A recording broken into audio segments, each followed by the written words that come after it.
podcast battleground. Joshua Darnes, Pernell Beals. Uh, the last few episodes we've done, we started off with the mustard, uh, kind of like race. Yeah, but that's copyrighted. So Exactly. we we ain't gonna scream mustard. Well, we ain't gonna do mustard like that because again we can't use them like that in the first place. But it was a good Shit, run we by ain't got it like that to pay your blood. Not you, yet, you We get what give I'm it a little saying? minute. You get what I'm saying? Like we on the same tip he was on. You get what I'm saying? Like, hey, bro, look, we just trying to make it out here, you know. And if you want to support the podcast, man, by all means, man, throw a little. A little What? ching Wait, yang, just throw a little. a little money on our way. We You know, happy to accept anything you want to give us. you know what I'm saying? Like we harmless people. You get what I'm saying? We ain't gonna go crazy on you, but uh. we gonna hit on a few topics today, right? Again, Pernell Beals, Joshua Darnes, Battleground, Sports Hungry. Catch us on the YouTube live, as well as you can catch us on Instagram, and we're gonna keep growing from there. You're gonna see some multiple different clips or whatever, but for the most part, man, we out here grinding and trying to Rocking with it. give you guys our take. So You know what? I just rewatched today. what's I up? don't know why. Well, I've been seeing a lot of. I've been seeing a lot of clips on YouTube. I rewatched Creed Creed 1, 2, or 3? 1. Well, I watched the first one. I want to Mhm. watch the second one, but the second one I gotta buy it. I gotta figure that out. But yeah, solid movie, man. It really is a solid movie, man. I watched the Rocky 1 and 2. Obviously back then they were good. As you rewatch them now, I'm like, all right, they okay. But I Creed was really like 3. 3 was fine. talking Rocky Rocky 3 3. was fine. Yeah, it was straight. Yeah. I think the storylines kind of played really well, especially on Creed, man. And Creed 3, I know how people feel about Jonathan Majors or whatever, right? With the little Yeah. situation, but I'm gonna be real with you, man. He's possibly the best act. I mean, he's a great actor already, but um, yeah, man, he really did his thing on that, right? I mean, I think he honestly, you could say at some point in times in Creed 3, he out acted Michael B in many ways. Like he was the best actor on when they say the best player on the field, he was the best actor on the Yeah. field. Um, I really love that run it scene. but like I said, He said, "What's the you must be punchy." you must be. I need you. What? Oh boy. He said when I was yeah, I needed you. I needed you. But now I got the belt. I don't need you. I'm the champ. Like I said, hey, you must be punchy to watch Nah, that another was dude funny. live your life. Boy, that's a Nah, that's cold. That's cold line. yeah, that's a line right there, man. All right, so we got a chance this past weekend. We're gonna dive right into it. Uh NBA All-Star weekend happened this week. And I'm gonna be honest, it kind of snuck up on me. I didn't really think when they were Yeah. I didn't think about it. Like it was going on, but I felt like it was supposed to be a few months away. Although Like when all we this was growing up, it was out there. yeah, Like you was waiting for All Star Week to pop up because you knew it was gonna be something. even in college, bro, like when they had All-Star Yeah. weekends in New Orleans, bro, it was like, yo, Oh All-Star yeah, yeah. weekend, let's slide, you know what I'm saying? Even when they had it in Charlotte, it was kind of like that ain't too far. Um, Hmm. but but for the most part, like it kind of snuck up on me, man. It felt like it took a back seat to the NFL again, even though the NFL didn't even have anything going on. Like I didn't even think about I didn't like when it came down to sports overall, I knew the NFL, the season was over, right? Off season begins. But I didn't Yeah. think about, oh, what other sport could I be watching? I was like, man, they got tennis or golf coming on, baseball about to start up in a few months or whatever. It's like, Shoot, I knew that USA was 2-0. Then I knew that All Star Weekend was happening. talking about in the hockey, Four Nations, right? Yeah. Yeah, so they even had more. God, dog it, Jerry. They they even had a little bit more. Jerry jumped up. All right, they even had a little bit more love on the Yeah. what you call it um on the week. But I would say this is the issue with the NBA. You find yourself in a situation where fans don't want to watch your regular season games like that because nobody really knows what's going to happen, right? After All-Star weekends, typically when fans start to pick up on watching it a little bit more, but nobody wants to watch an All-Star game, which out of all All-Star games, I would say it was, I mean, the NFL and NBA was equal. I mean, for the most part, it was competitive. You want to see the best of the best play each other literally on the court. And as of the last, what, 5 years, maybe a little bit more than that. It could be. I mean, it could be almost a decade of bad It's basketball. definitely a decade. Of bad basketball, right? Nobody wants to play defense, right? Nobody wants to get hurt. But at this point, I still don't get that hurt part. And I've talked about it multiple times, and I'm gonna continue talking about it. I don't get the hurt part when medicine has dramatically and nutrition has dramatically improved compared to what they were doing in the 90s and early 2000s when those guys were playing hard. So I'm still trying to figure this out. Like, are you broken brittle? It's crazy. So what is your feeling on the NBA's All-Star situation that they got going on? Frankly, it's kind of pathetic, and the players should be insulted by it. Um, when I heard about it and when I looked at it, it very much reminded me of the situation that the NFL is kind of going on with. Because in the NFL, at least how I feel about it, I feel like they are truly diminishing what the aspect of the Pro Bowl is. And, when we talk about Pro Bowls, you talk about all pros. These are all outside of championships and stats. These are significant things that we talk about people when they go into the Hall of Fame. Yeah. So cool. I'm in the Super Bowl. I'm in the playoffs. I'm not going to the Pro Bowl. But I pretty much feel like the Pro Bowl should be like an all pro. Cool. I'm a Pro Bowler. If I can't be a Pro Bowler, there's a second team Pro Bowler. There's like three people added to the Pro Bowl for that position each year from each You, division. yeah, and So that's tough. It's you tough. get your three and you get a backup. Cool. When I heard this season specifically, they had like one dude didn't want to play. One dude didn't want to. He got injured. So boom, you got somebody else playing. That's fine. If you want to play in the game, that's cool.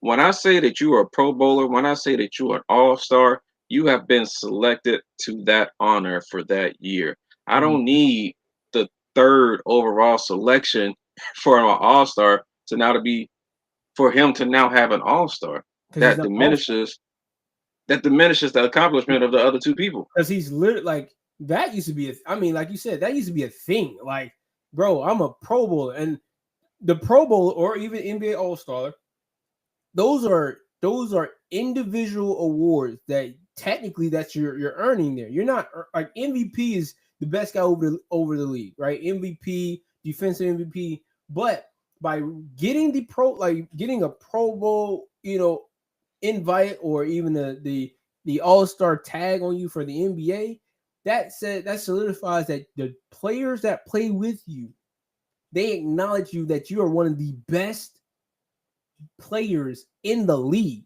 Like, you are Yeah. one of the best, right? This season right now, you're one of the best. And for you to just honestly, like, it's almost like you end up watering down the accomplishments of the greats that came before you, because if you go in 10 years and the All-Star game that you've been playing in is so watered down, when a kid comes up and says, "Oh, he played in an All-Star game," they're gonna think, so what is that even supposed to mean? Is that good or is that bad? Because I played in a little league All-Star game, man. It was, you know what I'm saying? Like, in my opinion, there's too many Yeah. All-Star games in normal sports where it's like everybody gets to play. Everybody gets to, as long as my parents pay the money, I'm getting All-Star. That's kind of how the NBA is. Right. As long as I have a good following on social media, that's my ticket to get into the All-Star game. I shouldn't see certain players who haven't played most of the season get all-star credit. I shouldn't even get you shouldn't even get credibility. I don't care if you play only 50, you hit just the minimum. Bro, you were an all-star. Last year you probably were, the year before that, but this year you're not. You're not that dominant, right? You're beatable. Not scared of you, right? Not and it's just, man, it is. I mean,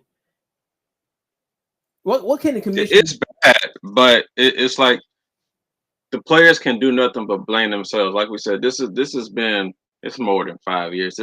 We saw this decade, not about a decade ago, the dwindling down of the All-Star game. And so from at this point, the players can't do nothing but blame themselves. 100%. If you don't want to play against rising stars, the rising stars used to be a rising star game on its own. That was a part of All-Star weekend.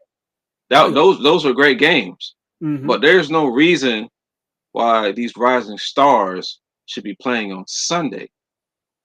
That's not what the All-Star game is. So All-Stars, if you are just that, play with some effort, bro. Like we see videos on social media, y'all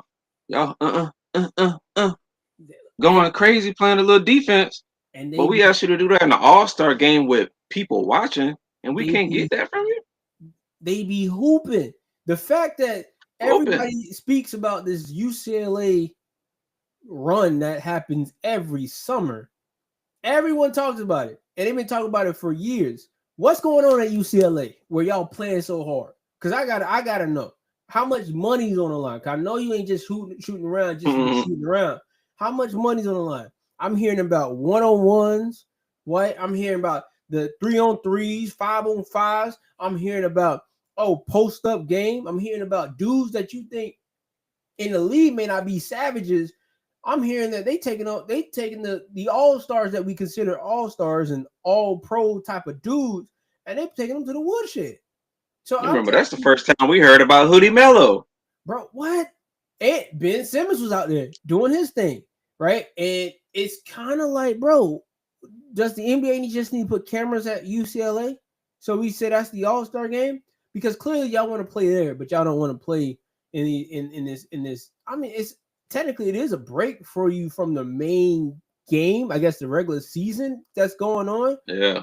But in my opinion, the NBA is trying so hard to get the players to commit to playing the thing that they do for a living so hard that they're losing credibility on why people like the NBA. Like the mid-season tournament. I think it's cool to help some guys get paid because, some guys, they ain't getting that much going on in the first place based off of what we talk about NBA salary-wise. That's cool. But you got that so you can get more attention, more eyes to the court. You end up bringing in, the situation that we have right now with the All-Star game and the rising stars and the WNBA players sometimes on the court shooting around. Like you bringing in so many different things just to try to get players to show some effort, and they're not doing it. Nobody watches. Look, I don't remember the last time I watched a slam dunk contest. Last one I truly watched was Aaron and Levine. Was that when they kept going back to back to back to back? Yeah. That's and they snubbed Aaron, but that's neither here nor there. That thing was ridiculous. But that's the last time I saw. And now you got a dude from the G League. Shout out to him, but he don't really got any competition. Right? You get what I'm saying? But my thing is with Mac, and shout out to him for winning 3 times in a row. Mm-hmm. Mac is 6'1". He spud. Y'all letting a 6'1" dude. I feel like we need to bring back Shane, and I mean we need to put it to the forefront of just y'all are the elite, the 1%ers, and y'all letting a G leaguer come in and take this over from y'all. That don't make no sense. How many times have you seen, and I've seen on social media? This is honestly, we might have to bring that in next time. On social media, you see NBA players doing dunk contest moves outside the dunk contest. And it's not even on the They regular doing them in season. games. They you be like, how did you do that? How'd you do it? They need that at this point. They need to go ahead and start bringing in some of these college kids or these professional dunkers come up here and show out for us on a 3-point contest because NBA players are trash. You might as well bring back the N1 squad. You know what I'm saying? You might as well bring that back because at this point in time, when we're watching basketball, they are making more money. And I'm not talking about the players just here. I'm talking about the league is making more money than they've ever made before. But after you secure the deal to get these players paid, and the players don't hold up their end of the deal, I wonder what is actually on the table here. Because could the league lose those type of media deals if the guys that they're presenting do not show a great product? Because right at this point in time, the product on the basketball court today is definitely trash. Definitely trash. Yeah. I'm gonna play a clip. I'm gonna play a clip from Draymond, and let's see what good old Draymond has to say. And here we go.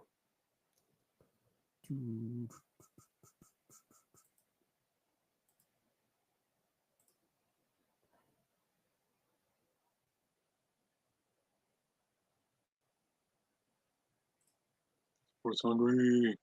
To play on Sunday night of All-Star Weekend.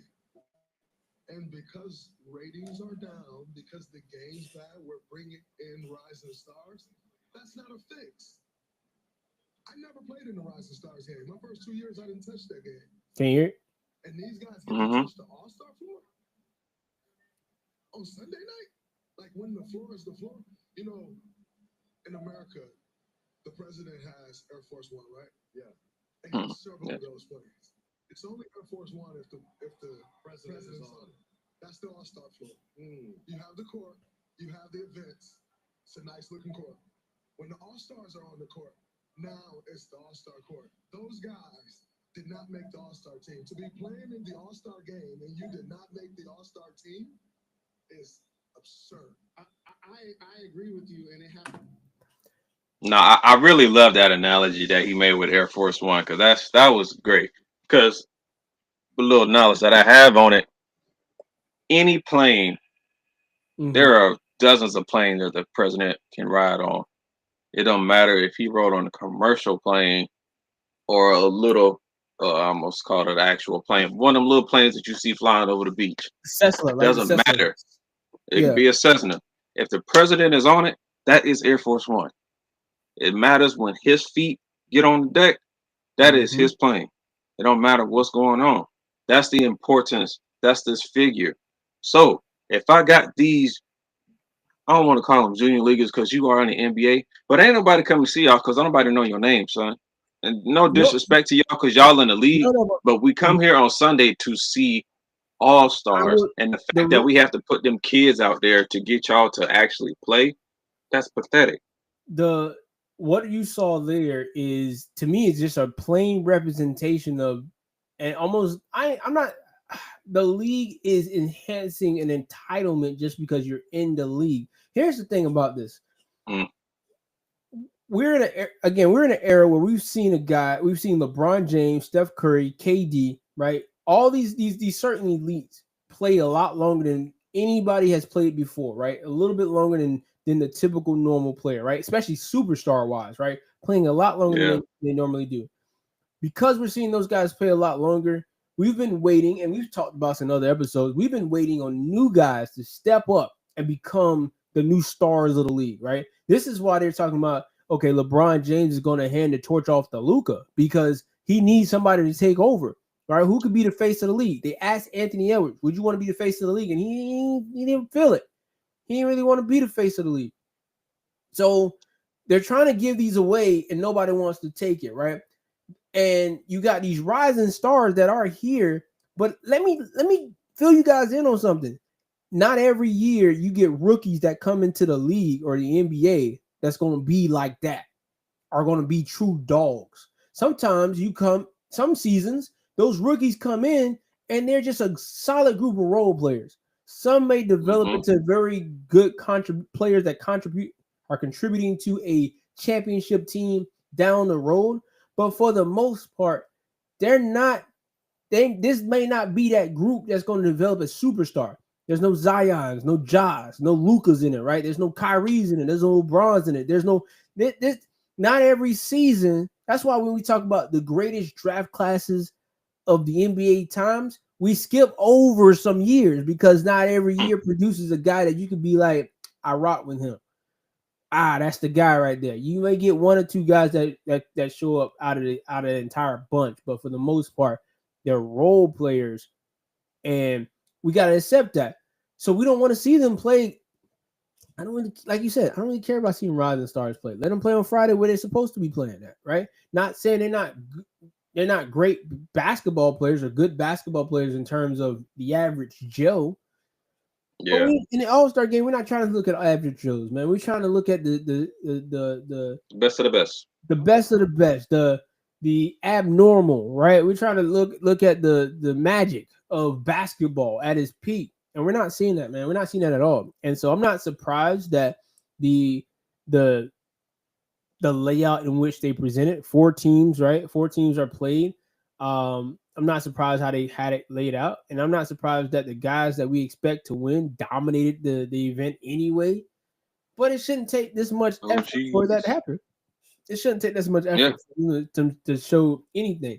Draymond mentioned that maybe possibly raising the money up, paying a little bit more to the players who Why won. am I paying a little bit more when you already got multi-million-dollar contracts? I'm not. And Shut up.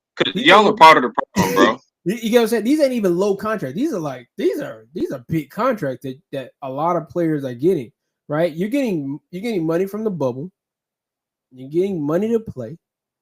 You're getting money to be in the All-Star game already, right? And you get money to be in the playoffs. You get money there's so many incentives. You get money for being an All-Star.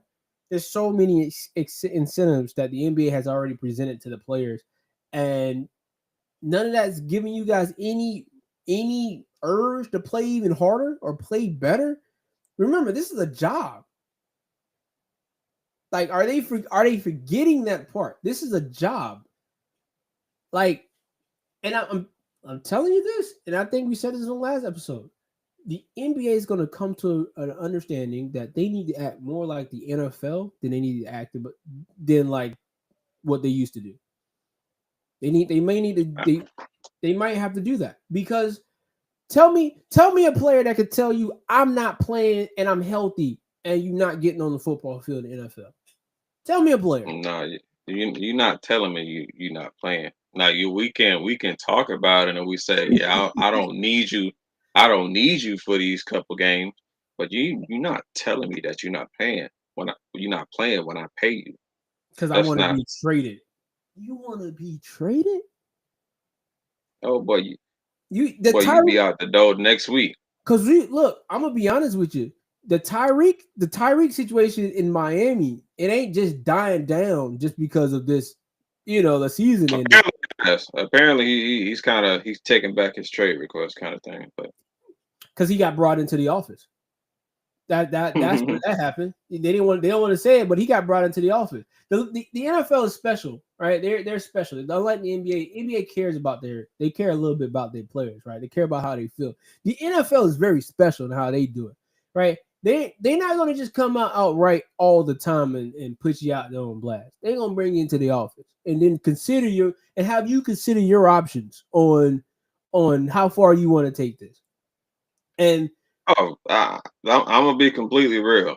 Tyreek could have took that as far as he wanted to, because let's be frank, their offense ain't. Without Tua is one thing. Without Tyreek, that's a whole nother thing. And there's going to be a list of teams coming there trying to get him. So he pretty much had the leverage in that situation outside of the contract that he has. His contract ends in what, a year or two? I feel like he just got there next year. I felt like it was probably top heavy. Probably top heavy. No, he been there for a little. He already been there like 3-4 years. No, I'm talking about the contract's probably top heavy. Oh no, he just signed a contract leading to the 24 season, so he had a 3-year contract. Oh man, that's an ugly deal to do that for you, Miami. Thinking you're gonna win a championship in 3 years? I know you didn't think that. I know they didn't think that. I don't know, but all in all, it kind of makes you think about the All-Star game, the All-Star process, and everything, and it kind of makes you wonder. This brings back the point that people been having for years. Maybe we should lessen the number of games. Maybe push the All-Star like the NFL does to the end of the season to where cool, we have our championship teams.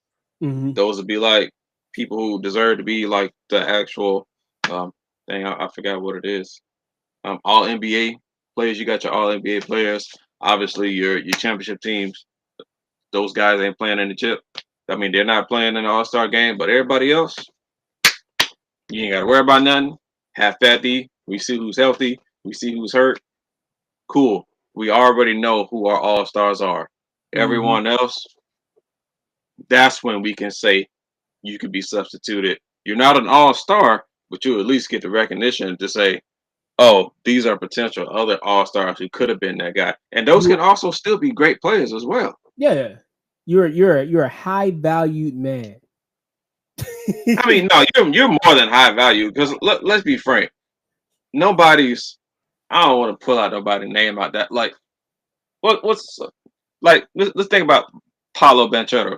Let's not act like people not gonna come to watch Paulo. He may not be. He's nice. He may not be LeBron and all them. Who are? There's always the elite of the elite. Then those other guys. Paulo's still what 25? If he's 25 yet, he has some time to. So he's 25 yet, bro. He might not be. So I wouldn't mind seeing Paulo be like the third, fourth selection in the All-Star game because cool, we got a couple All-Stars who got hurt. And oh shoot, here come Paulo in the All-Star game and he show out a little bit against the top dogs. Like we haven't already seen that before. So something like that.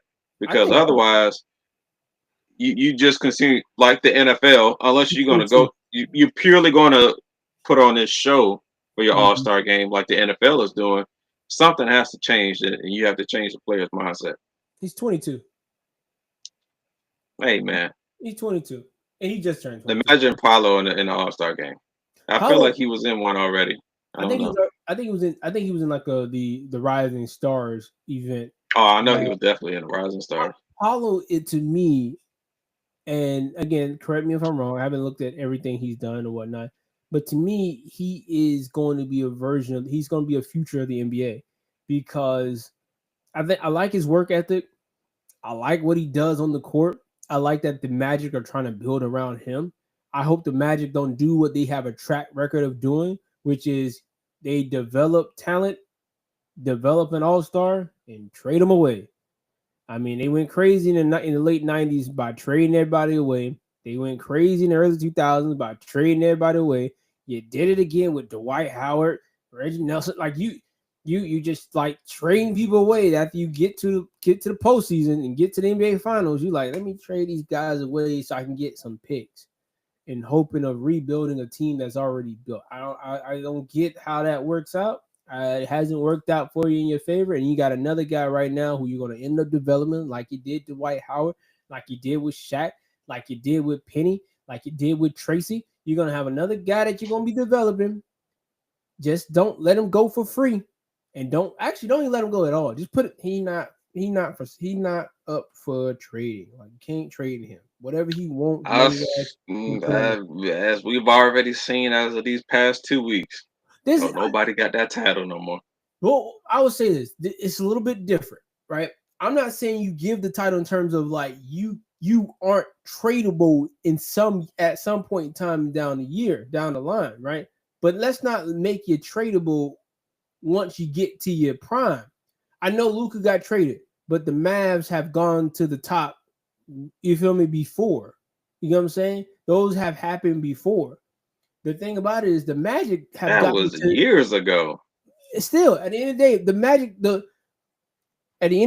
the Mavericks don't really just need a Luka to get to the top. They need a complete team. Just like when they won a championship, they had a complete team.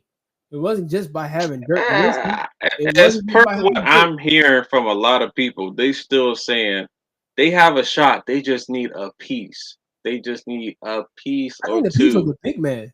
I think it was your piece was Luka. who carried your team when Kyrie was cool. You had two centers and one of them got hurt. You had your guy and you should have just surrounded him with somebody else. What do you think is the true reason why he got traded though? Because at this point, they're stupid. The weight thing, laziness thing, that can't be used anymore. Because he came off the plane looking very, very slim for his size. So you can't use everybody carry weight differently. You can't use the effort part because bro's been given effort. Obviously, he took you to the NBA Finals. Can't use that anymore. Only thing I can think of, the new owners of the Mavs didn't want to pay that contract because they bought into the CBA compared to, you feel me? They inherited the CBA and had to run with whatever they had already down. I don't think they wanted to play that type of game. Mark Cuban would never trade him. Oh no, he I can't say Mark would have even paid him. He probably could have talked him down, maybe. But all in all, Luka would still be a Maverick if Cuban was still the majority owner. Because if you needed a center, he could have found a center somewhere else. I mean, or for whoever, whatever you want the guy in the ER to do, or like whatever you wanted him to do, you could have found somebody else to do. Because right now he's out indefinitely. If you said the guy in the ER, it took me a second to realize that. I mean, shoot, at this point, that's I guarantee you in the hospital, but they already got a wing for him, the AD wing. This is where he go. He go right in. I'm just saying, but some people just ain't got it like that, man. There's a guy that that's on the free agency, right? When the year opens up, he'll be in the free agency pool. He's considered a future Hall of Famer, and this is in the NFL, I might add. Oh, I was gonna say. And there's a toss-up of where he might be going. Actually, quick question. Does the All-Star game overall still need to be played? I don't know. Like I said, they have to make some decisions. Either lessen these games, so at some point, when it gets to a championship run, they have a lot more to look forward to. Like you said, they have this mandate now to where you have to play 60 games in order to get any type of recognition for any award. Mm-hmm. Cool. If you want to make players be quote unquote healthy for the All-Star game at the All-Star break, maybe lessening the season will do so. Or if not, move that thing to the end. Otherwise, I'm so happy you said that because I find it crazy. It's crazy that it's in the middle of the season when everything is not all said and done. Because you could be great to start the season off, and to come towards the back end, you could be trash. Yeah. And so it's like there's the All-Star game, and to be frank, it is supposed to be the best on the best. So now you would assume that everyone is healthy towards All-Star break, but everyone's not. So, i.e., you have LeBron. I don't know why everyone's crying about LeBron not being in the game. I understand that he gave a late notice, but let's be real here. LeBron is 40 years old. Let's use some critical thinking here. He shouldn't have been playing anyways. They should be more. They should. The LeBron and fans we shouldn't be mad at LeBron. This is what we should. And you're right. This is what they should be mad at. The players, the younger players, should be insulted that you're allowing a 40-year-old man to be scoring like this on you. Like, hey, man. He is whooping y'all behinds. Imagine him. Like Dwayne Wade said, he was in a hospital and God just gave him everything and said, there you go, mama. He left the hospital with everything. He took the hairline. Yeah, he took the hairline, but he left with everything else. So, like, hey, what can you do, man? Like, he's really just as good at 40. So, I can't take anything. The only time I said that was when in reference to Kobe. Yeah. Like, there's no reason in the world that Kobe would have put 60 points on me that day. no way in the world Kobe would have put up 60 points. I would have. Well, I would have. He would have regretted. He would have. That would have been his last game before he put up 60 points on me. Yeah. R.I.P. Kobe, but that would have been your last game before I let you put up 60 points on me at that age, and you've already been brittle. Mm-mm, And no way. he was very towards he was at the end compared to He was pretty much a shooter. compared to LeBron who banging down low if you need him to. He still runs the offense. He can still dunk on you, cut to the you feel me? He does everything the normal average player does nowadays. He can do that, but he does it at a very high level, at a very high clip. Mm.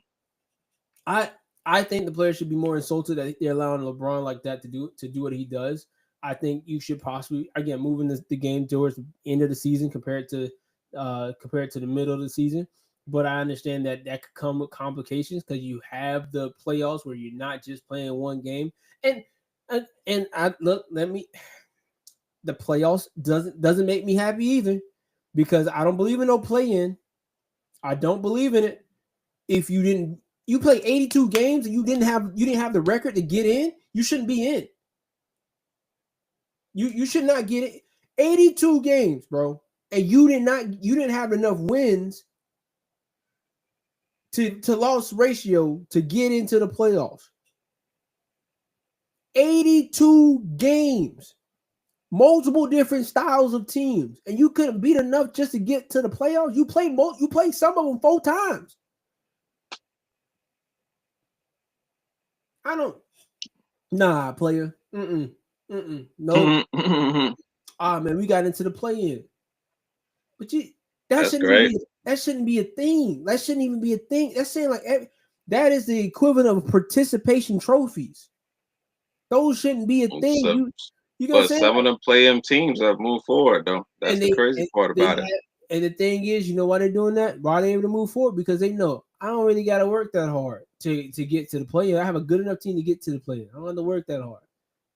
You got to work a lot harder to be the final 8 teams in each division, each conference. The final 8 teams, I think that's it.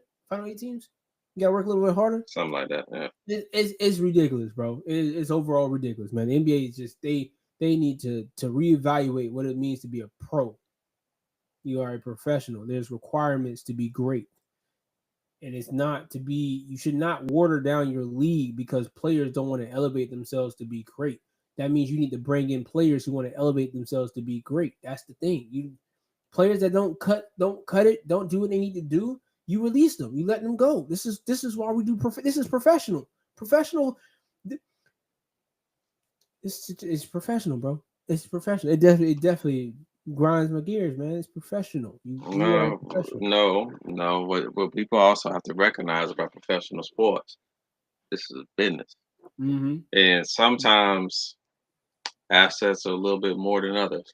They're worth more than others, and sometimes you have to acquiesce a little bit of yourself, your time, and money in order to retain them assets.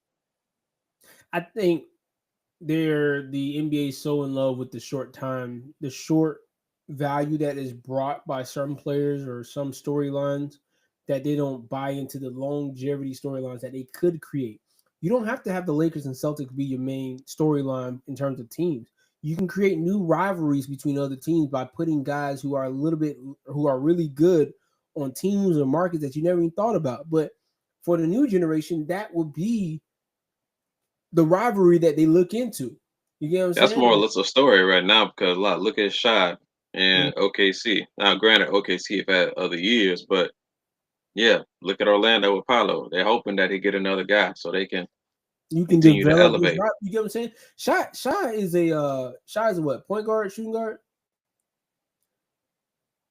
Honestly, I don't know. Because nowadays, everybody play different positions. They're not really just quote unquote what they are. I would love to see Shai. Again, I don't know what He's a point guard. Be a point guard. I would love to see Shai versus Ja in the playoffs because I think that's something that could be developed really well. I would love to see, if Paolo is able to develop himself to the point where he can match up with a guy. Obviously Luka's a point guard, shooting guard, whatever one he was to play at the time period. But I would love to see a matchup, something similar to that, where we're able to see these young guys really go at it. Anthony Edwards showed us he can ball. I just think he didn't have the stamina to get to the end of the season. Like he, Well, that was his first yeah, playoffs. That's a stake for everyone's first playoff yeah. mostly. It's really just the stamina, right? You didn't think I got basically another 14 games to go if I keep going. Yeah, that's tough. Very tough. But yeah, NFL wise, we have Aaron Rodgers right now. We've talked about him at different points in times of our illustrious 1 year of being on the podcast. Aaron Rodgers, the Jets let him know we're gonna go in separate ways, right? And now there's a few teams that are looking or interested in him. Another guy that's on the loose is Russell Wilson. Also is going to be out there in the free agency market as well. What do we think, man? Like, who's a good fit? Is retirement the thing that these two need to be looking at? Really, take a strong look at. I think more so Rodgers than Russell, but I mean, at this point, they're not damaged goods. They're just the value's not the same. So what we Um, First off, kudos to Aaron Glenn. I really love the fact that he flat out just said, "Nah, we going in another direction. We appreciate your time, but we good." I really like that. Um, when it comes to Rodgers, my first thought is retirement for him. Um, Obviously, everyone says from the back end of the season, he obviously still has some solid football left in him. So when it comes down to it overall, um, there's a few teams that I could possibly see him on. Something like the Titans, Vegas.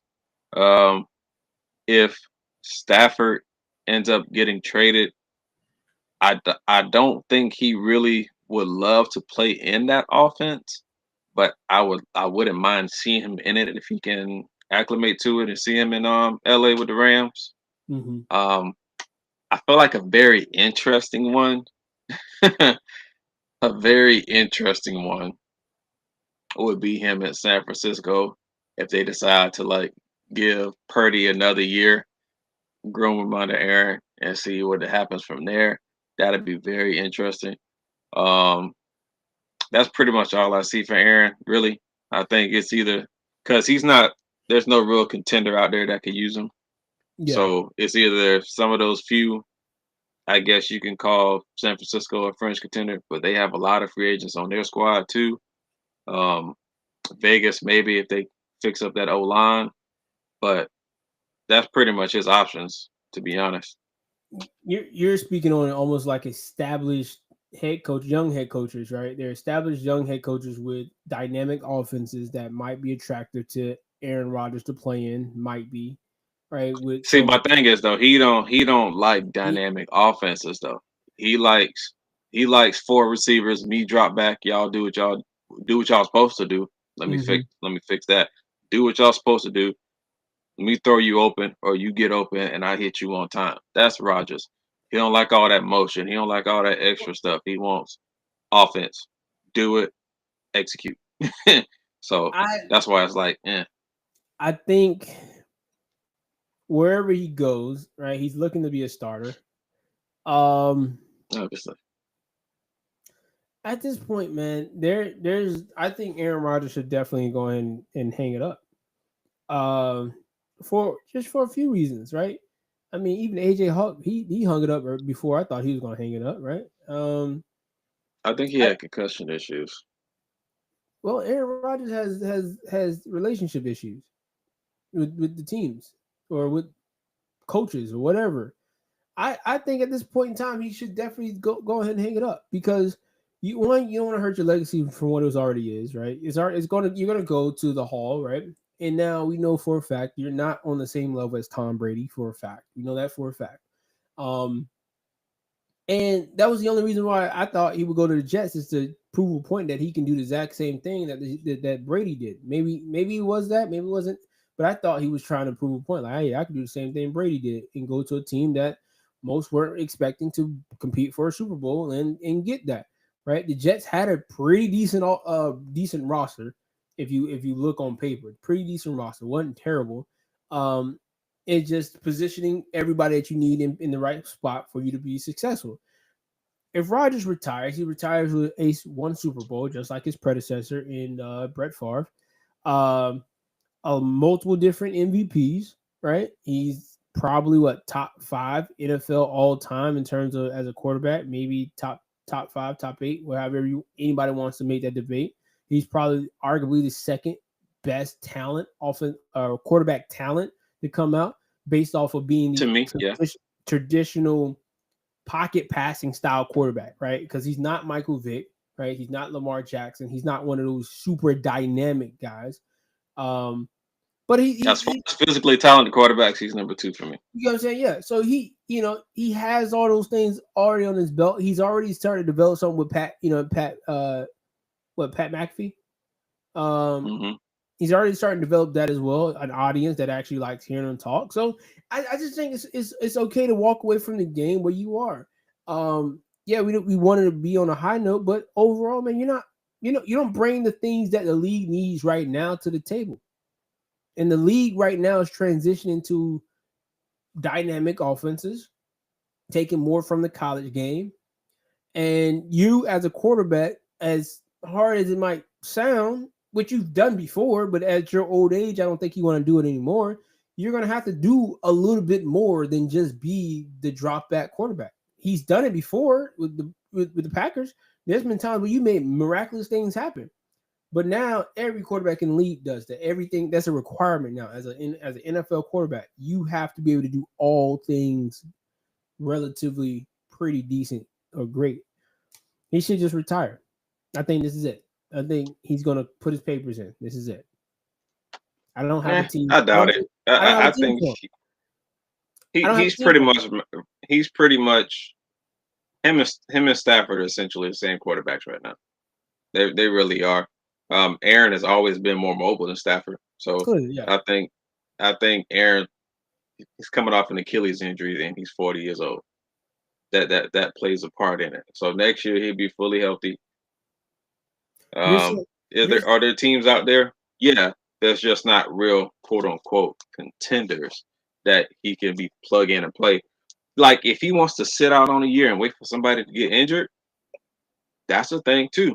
He could pull the Flacco. A lot of people say he's better than Flacco. So didn't Kurt Warner do something like that with the Cardinals? I think, I don't know. No, he got traded or picked up by the Cardinals. Look, so it's a totally different situation. But I mean, over and all, he definitely has a market. It's just not a booming market. Actually, I got a team for you. The Dolphins. No. Hear me out. I can see what you're thinking, but no. Look, the reason why I'm saying the Dolphins is you have a fragile quarterback already, whether he wants to believe it or not. And you bringing in Aaron Rodgers can do two things. Either Tua's going to get better or he's going to regress or get complacent to the point where Aaron Rodgers is going to take the starting job regardless. And then you're going to have a situation where now the Tua contract, I don't know what's guaranteed. I don't think anything's fully guaranteed on that contract. If it is, it's just dumb. You have a chance to either maybe go a little bit further than you think you might be able to go, because the Miami Dolphins have a receiving core. They have a running game. They have a decent defense, right? They just released Mostert. They just have a very fragile quarterback. No, hey, look, I understand it, but here's your issue with this. You've already paid Tua. Mm-hmm. He's more than loved by that team. More than loved. He's a heart. You can say all you want to. That means more in pro sports than people even know. All right. Mm-hmm. So he's already been paid. He's a heartbeat of that team. Mm-hmm. And 3, if Rodgers comes to a team he's coming to start, he is not sitting in any form of backup role at all. Mm-hmm. You got Reggie in here already telling you no. There is no formal way that Rodgers would ever go to Miami. because Tua is a starter. If he's healthy, he is the starter. What I would do, I would sit back and say, hey, cool, there's a good possibility Tua might get injured. Miami, call me. But he's not going there and taking that job. He's not. Here's the deal. And I'll speak to Reggie on this one as well. He says replacing fragility with fragility. All right, here's the deal. Yes, I am. He's replacing a fragile body with a fragile ego. And that's even worse. Here's the thing. Heartbeats can be replaced, right? So you can get a heart transplant. No, they can't. This is what that is. This is a heart transplant. The Dolphins won't. They don't care. They're desperate. They're desperate. At this point, they are desperate. That's cool. And they're desperate. They signed to one of the most fragile quarterbacks in U.S. history. You're right. How desperate they are. If I can get from underneath that dang contract, I would. And you can't. It just started. What is in that contract? That's the first thing. Nobody knows. They're not getting out of that contract. That's a 5-year contract that you're in the first year of. That is going nowhere. This is the richest contract receives $42 million as signing bonus. 167.1 of that contract is guaranteed. Tua's 2025 base salary options are fully guaranteed. See, that's the hey, I said it before. NFL players who are watching this, Reggie, as you're watching this, I learned this term when their last quarterback that they paid or didn't pay, Ryan Tannehill, when he went to the Tennessee Titans, and that term was used in his contract. There was 2 versions of the term. This is where the lawyer comes in. There's a guaranteed contract, and then there's a fully guaranteed contract. These are 2 big differences because a fully guaranteed contract gets you Tannehill, and Tannehill and the Titans getting false hopes when they went to the playoffs. The only thing fully guaranteed on this contract right now is 2025. The base salary and the option bonus are fully guaranteed. Tua's 2026 salary will be guaranteed. Mind you, not fully guaranteed. Guaranteed. So there's options for this team to get from underneath this contract. I wish I could see the contract. There's always options. There's always options. It's just not a great option, especially when you're getting Aaron Rodgers for 1 year. I will take him for 1 year because the Bucks got Tom Brady for nowhere. Look, at the end of the day, who gives you a better chance to win? Is it going to be Tua or is it going to be Aaron Rodgers? It's sure not Tua. Tua can't give you a better chance to win on Sunday if he can't get through the game. Yes, the Achilles injury was a setback. And guess what? Aaron Rodgers don't show up to off-season workouts. Modern medicine and got him back right. All I'm saying is this: if I can get a guy like Aaron Rodgers who's healthy up here compared to being healthy down here, he ain't healthy up there. He is healthy up there. He's not. He has a fragile. If he was healthy up there, he'll still be in Green Bay. He has a fragile ego. Green Bay, nobody wants to be in Green Bay. Nobody wants to be in Green Bay. Nobody wants to live in Green Bay. I'm sorry. Who don't want to be in Green Bay? Who don't want to be in Titletown? Titletown. They ain't nothing around Titletown. That's why he left. They ain't nothing around Titletown. That's his fault. No, it's not. I got drafted there. Yes, it is. I got drafted there. I'm going to. And you went to a Super Bowl, did you not? You went to a Super Bowl there, did you not? He did go to the Super Bowl. You know how many times you had four Pro Bowl receivers on your squad? Mm-hmm. A good majority of your career. Mm-hmm. So I don't want to hear about none of that. Yeah, Matt LaFleur took a first-year starter with the youngest roster in the league and was 1 game away from an NFC championship. I don't care about nothing that Rodgers have to say. Let's see. His own fault is the reason why he didn't get as far as he could. The difference between Brady and Rodgers is health and leadership qualities. What Brady did is not repeatable. It's repeatable because people have already done it. It's repeatable. The thing about Rodgers he has there's a certain criteria that he needs in order for him to feel comfortable. And if you don't fit that criteria, it's the same thing for Brady. Stop that. Whoa. Brady's a little bit different. Whoa. They had to change their offense so Brady could be more comfortable and it could perform to his highest ability. Here's the difference. Brady was telling them how to win. If he didn't have the defense, he wouldn't have won nothing. Brady was telling them how to win on offense. That's nice. No, it was tailored for Brady. You can slide the narrative however you want to. The offense was tailored for him to be optimal. The defensive players even said it. Having Brady on the other side means you want to be better, so you automatically. I can hear that. That's not what I'm saying. That's not what I'm saying at all. What do you say? I said the offense was tailored so that Brady's style fit optimally and went along with this great defense. That's what happened. What are you supposed to do? What are you supposed to do? Let your quarterback not have the most favorable option for him to succeed? That means he can't fit every situation. That means he can't fit every situation. That means he can't fit every situation. It goes against what you just said. Did this for Tua. I'm not going against what you said. I'm going against what you said. I'm not going against that point. I'm going against what you said. He could not fit every situation, so they had to switch it to where it was optimal for him and that team to win. What I mean by every situation is it's not a strategic like offensive situation. What I mean by situation is, can he go to a team regardless of who is there, right? And get along with the people that he plays with, right? Be able to. Oh, that's cool. He can do that, but they're not gonna win. That's what I mean by. If it was the case, he would have won back in Cold Land. Who you talking about, Tom? Yeah, if that was the case, if he could work with any and everybody, he would have won again in New England. He did. No, he did not. He literally, bro. Who was Jude Edelman? Really, a quarterback coming out of college? Once again, what did that defense do to a number one offense when he don't have that number? When he don't have them on the other side, it was down. He needed pieces. I love that y'all love Brady. I really do. Right. He's the GOAT. Let's be real with what we see in life.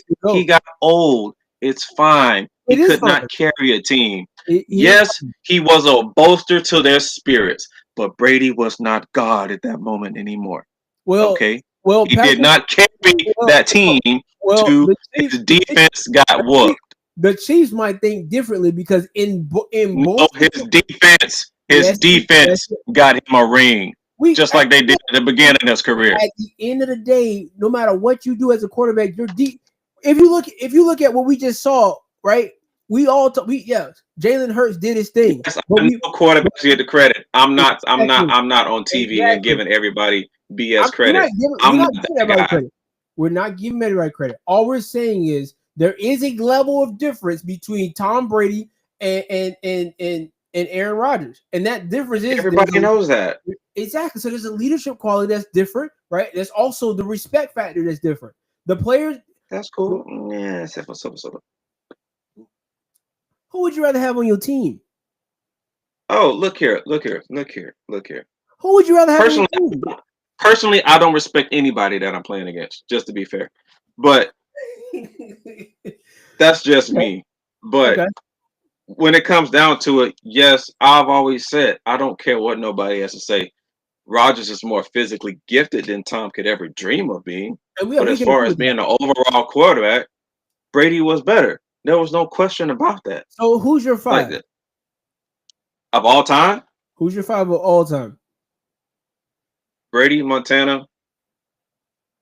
I didn't even put it in a specific order. But Brady, Montana, Peyton. I guess you can slide Patrick in there. And probably Elway. I thought you were gonna put somebody else in there. Dan Marino. I thought you was gonna put him in there. I generally do put Dan in there because once again, 5,000 yards in the 80 that took somebody else 20 years to even touch. That's different. Underrated. He is so underrated. Honestly, I thought and when I was coming up, man, in the early 2000s, bro, I thought he was supposed to be. I thought he was the greatest quarterback of all time. No. This is the reason I'm saying this. There was a guy by the name of Cool Joe. It was right there in your face, my boy. Talking about Joe Montana.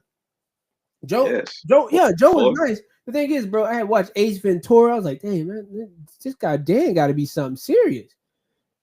Like once again, when you talking about like most physically gifted throwing the ball, there's very few ahead of Dan. Like there may be Which 4 or QBs? 5 guys ahead of Dan. Which Maybe. QBs did it at that age?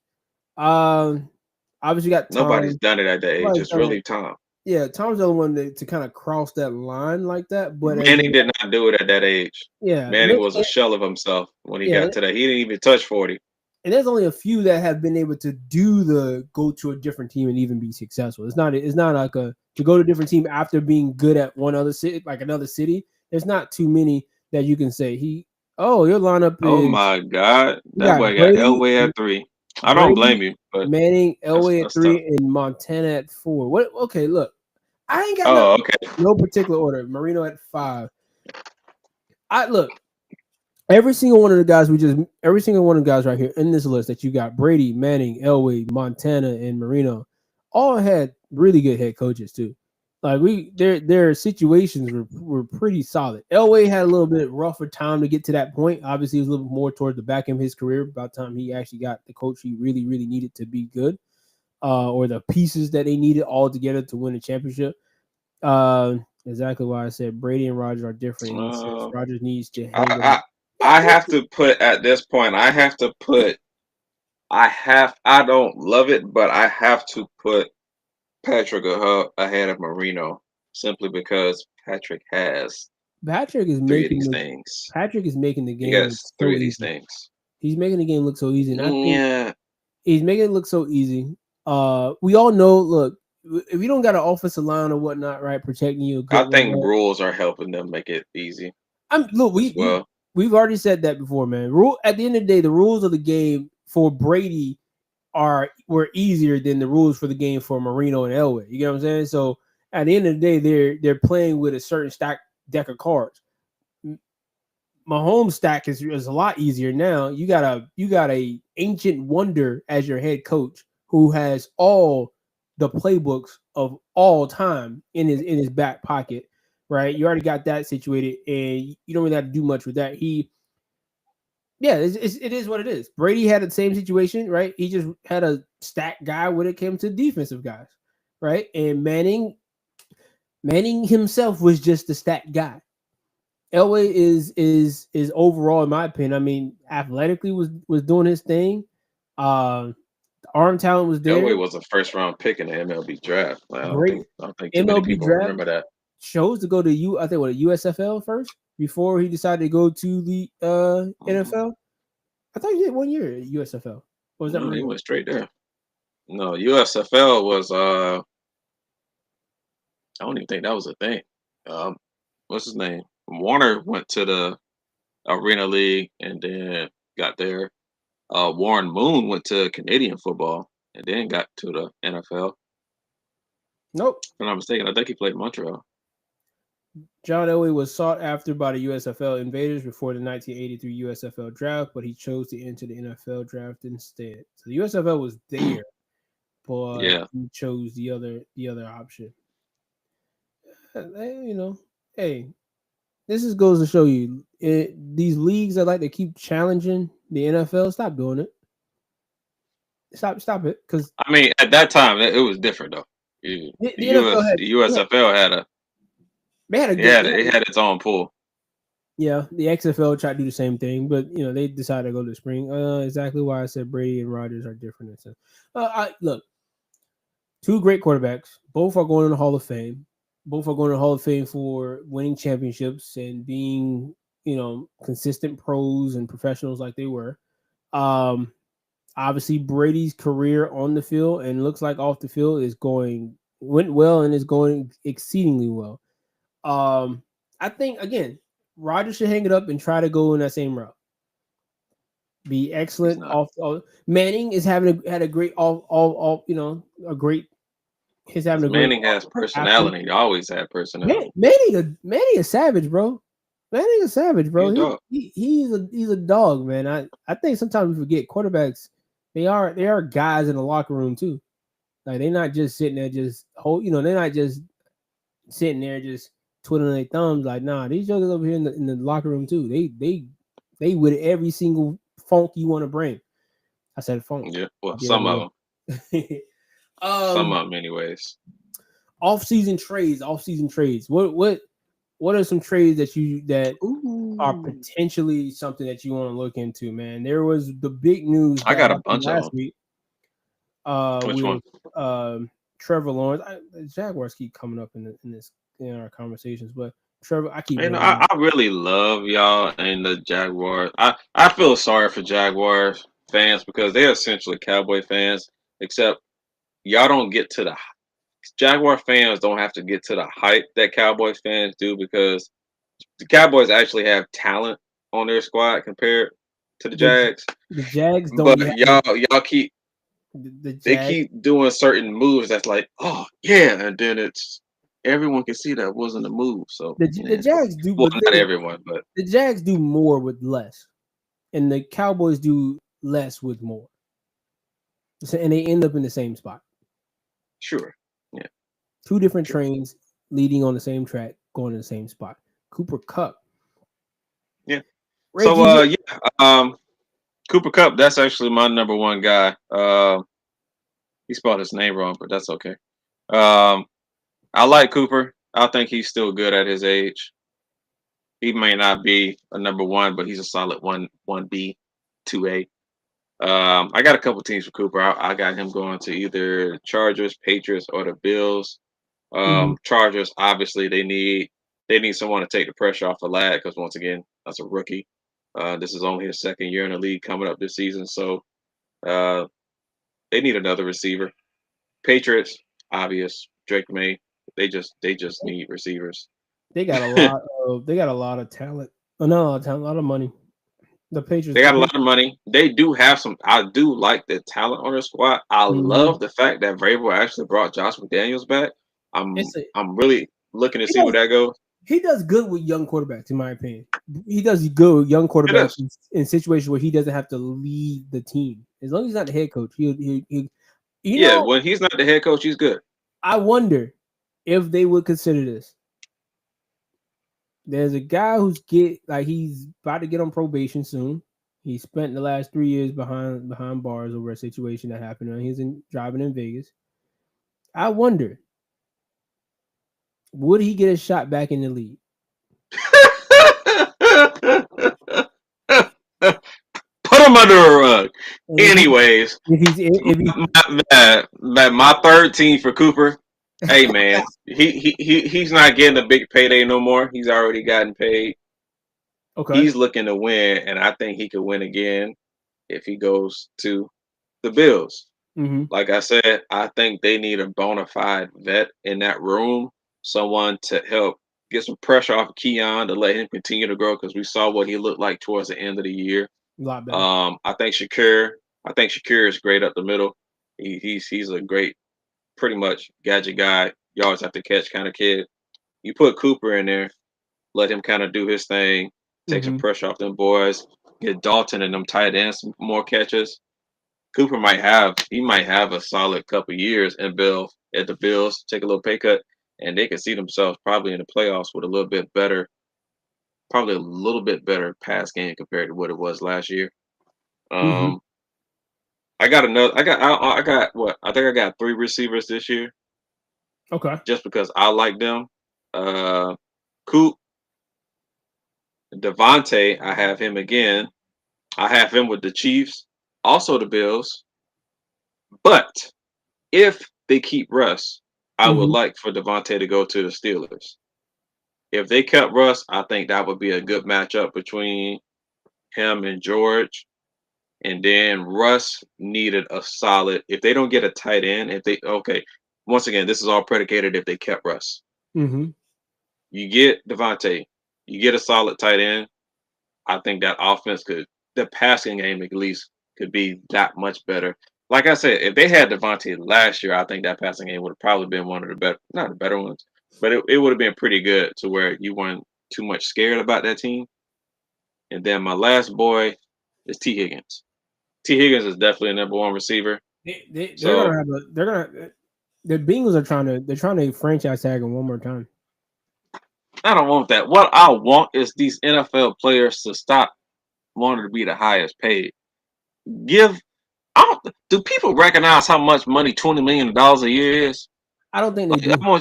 I want y'all to be really, really understanding how much $20 million a year is. You and T take if Jamar and T took $20 million a year, and they with Joe right there, that's literally that. You I'm gonna could call that actually triad, if you want to call it that. I was you called can it a take that. dyad. That's not what that is. You will be able to do a Reggie Wayne and Yes, that's a Marvin Harrison.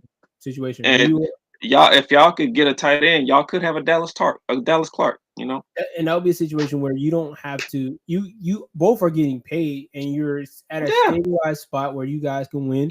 And the only thing they have to do is fix certain spots on the team. And Yeah. that honestly there is a dream situation. But again, players want to be the highest paid or whatnot. Stupid. But that's them. So my first one is obviously for them to get in their head to where he Mhm, stays in Cincy.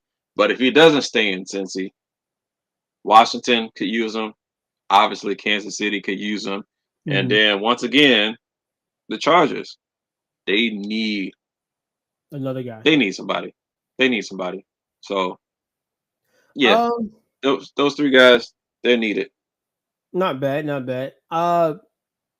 I think on the ones I'm looking at right now, one of them is based off of they've moved forward. The this team has moved forward with the guy that they had drafted last year, and obviously you overpaid for the guy that you brought in, which was a dumb move. But Kirk Cousins is going to be the guy I think is going to be one of the first guys out, and I think he's going to have there's going to be a significant possibility on what happens in the draft based off this trade. Because I think Kirk Cousins could either be able to be a person that the Falcons could trade to possibly get a second, maybe a first pick or a second round pick at some point in time. Who giving a first pick for Kirk Cousins?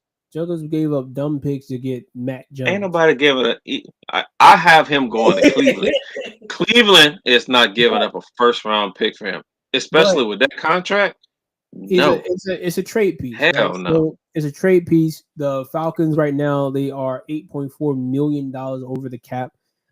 So they need some space. He is probably your biggest hit right now. And if you were to get rid of him, trade him over to again, you could say Cleveland, you could say the Titans might be interested, right? Those two teams might be interested. The Raiders might be interested in a guy who just can be a little holdover, or like I like to call it, my favorite term for a quarterback that's old, that's going to be able to help you out, is a solid bridge that you can hold on your team while you develop the rest of the pieces around you. Whether you want to use that style of quarterback or not, he will be a guy who can be your bridge. And Kirk Cousins is my one. My number two is going to surprise you, and this team has the cap space, but I think they're at a point in time where they need to move forward, and I don't think they're going to move forward with this guy long term, and that's Kyler Murray. I like Kyler.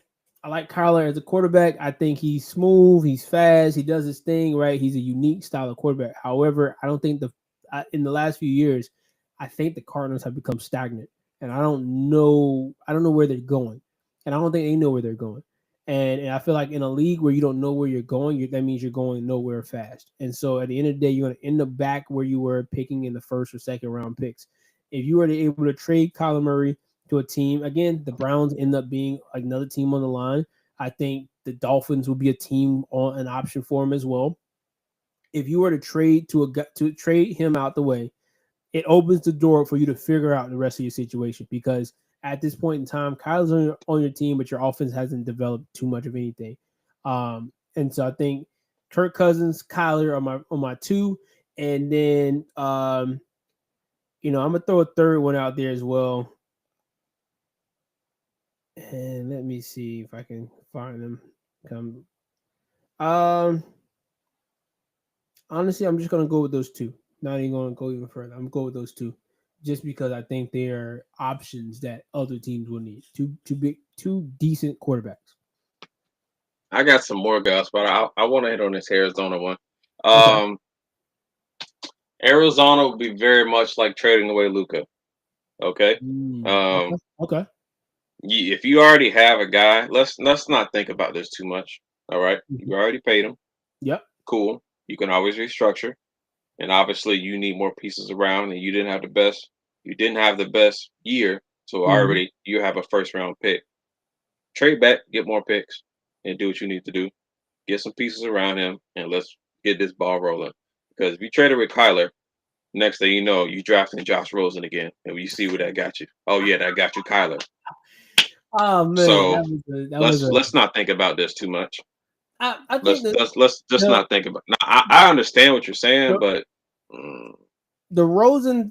And I'm gonna hit on the Rosen topic real quick. The Rosen thing was, in my opinion, that was them listening to Mike Mayock and old buddy about drafting a quarterback Mel because Kiper. Mel Kiper and them. Because how did you fool yourself into drafting a kid that obviously he was highly recruited out of high school, but in college he did next to nothing.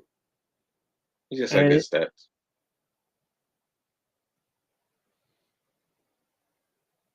the guy did next to nothing, man. And I mean, it's I don't also his UCLA. Name me the last successful UCLA quarterback. So name the last successful UCLA player. I don't know if I could do you a quarterback. Miles Jack, I think, is the last successful I mean, player. no, they've had successful players. I mean, like, when's the last time that UCLA has actually been like? A quarterback, right? No, not even a quarterback. Just a Name a play. player from UCLA or a team from UCLA that you remember. The There's been players from only UCLA, only team you remember is Maurice Jones-Drew and when they had in Mercedes Lewis team. They're the only two. and it's the early 2000s, bro. So like nobody really cares. Yeah, but why would you bring in Rosen They in the they've, first place? they've had good players, but they haven't had a team to make you say, "Oh yeah, they're really that good." It's just like saying, "Oh, who was Wyoming?" Oh, it gave you a top 5 quarterback. Yeah, that's true. All right then. So let's cut that bull jive. You know, Let's I see. hate people. And Don't. guy from Pensacola is actually on the trade is on a possibility of being traded as well. Martin Emerson, cornerback from the Browns. That's interesting. Yeah. Uh, did I have a Browns player? No, I didn't. But I got Ronnie Stanley. Mm-hmm. Uh, the Ravens would definitely be forced to let him go, but he was injured the previous year, came back strong this year. If Ravens let him go, Kansas City would be crazy not to try to grab him. I know he probably wants to get paid, but hey, look, there's always an option for a ring that gets you a lot more. So, but outside of Kansas City, there'll probably be a slew of teams trying to get him. Philly, Philly's on my free agent list here. Okay, Philly, Who they going after? Philly. Or They who don't they? need to go after anybody. They need to stick because they got a lot of free agents. They need to resign Becton. They if They they got a don't, lot. They Kansas got a lot of City's money. gonna be on us behind. They got a They lot of they money. they don't have a lot of money, but they have they have pool. So I would try to resign Becton. I would try to resign Bond. Mm-hmm. Bond is he's probably my first pick to put that money on to. Just to say, here, bro, here's a little 10 mil. Mm-hmm. Appreciate you. Hey, come on, buddy. you know, uh, because he's not a perennial guy yet, and I don't think he's also up in age a little bit. I think he's like 28, 29. So I ain't got to. Here's a little 10 mil. Stay with us, because I wouldn't be surprised if somebody tried to grab him. Uh, are the Chargers? How far away are the Chargers? They need a receiver. Like once again, Becton. What's my guy Robinson? Or I'm sorry, Ronnie Stanley, and then Mm-hmm. Cam Robinson. If people remember what the Jaguars were trash, Cam was probably one of the few bright spots on that team before he got traded to the Vikings. Those are 3 guys outside of Trey Smith from Kansas City. Chargers will probably be looking for them as well. They're good at the tackle position, but if you got Makai at guard, if you want to move Ronnie to a guard, I'm pretty sure Cam could probably play guard too. But more Yeah. than likely, Makai, they need to shore up that guard position, but they need some secondary. There's a lot of secondary guys out on a free agent block too. Chargers need, like I said, O-line, receiver, secondary. They got to show them things up before they talk about a championship. And hot seat. What coach, what team, coach, franchise, whoever, who's on the hot seat and this offseason is critical?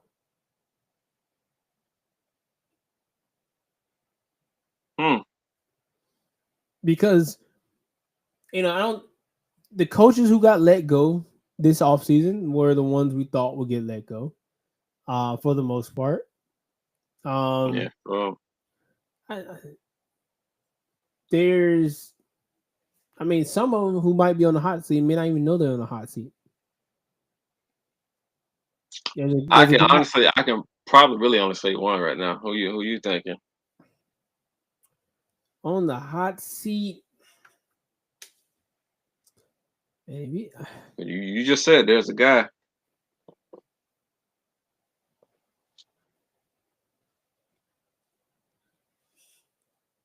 Only person I can say is on the hot seat, in my opinion, is Daniels down in Miami, and I don't think he knows that he's on the hot seat. Yeah. No, I can see that, but probably not. Hot seat right now for sure is definitely Dayball up in New York. He's lucky that he didn't get dropped this year. It's no fault of his, but it's just what it is. I wanted to do the same thing and say Dayball because I was in my head. I'm looking at it like, bro, you've gotten there. He got them. He got them to the playoffs, and that sucks because he did it with Daniel Jones. I think the Bill, New York.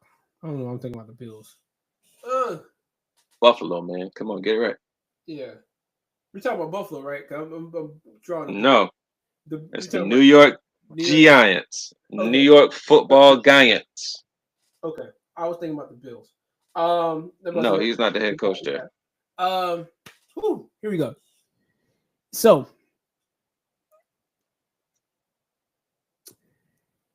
he has to get the guy that he wants. He really truly wants to be his quarterback, and you're gonna basically roll the dice on a rookie, and depending on who you pick, maybe